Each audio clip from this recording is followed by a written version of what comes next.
Little daily update on Polygon then. As we can see, looking like we are trying our best to break out of this resistance again. You can see recently we've had a lot of chop. I mean, Jesus Christ, Polygon is such a volatile crypto at the minute. You can see resistance support, come up to the 618 up here, deviate down again, breaking down below support, breaking below 100 moving average, huge dump to the downside, retesting the bear market support. This big coil still coming in here. You can see this false breakout confirmed as well.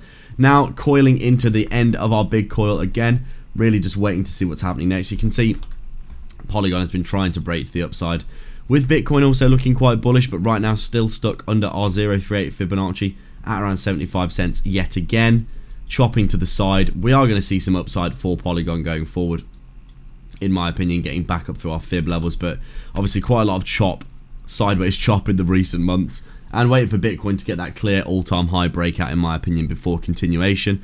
But right now Polygon doing everything that it needs to do. Probably some decent entries down here for a nice safe clean 10x, I would say.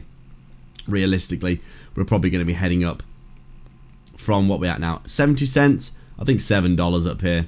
That's at our 141 extension. Very possible. That's only like a 1 or a 2x from the all-time high. Very safe 10x in my opinion from the current price. Right now just waiting and seeing what's going to happen with Bitcoin, but overall Polygon still just accumulating and coiling, consolidating, waiting for that clean breakout that we need to see of that bear market resistance.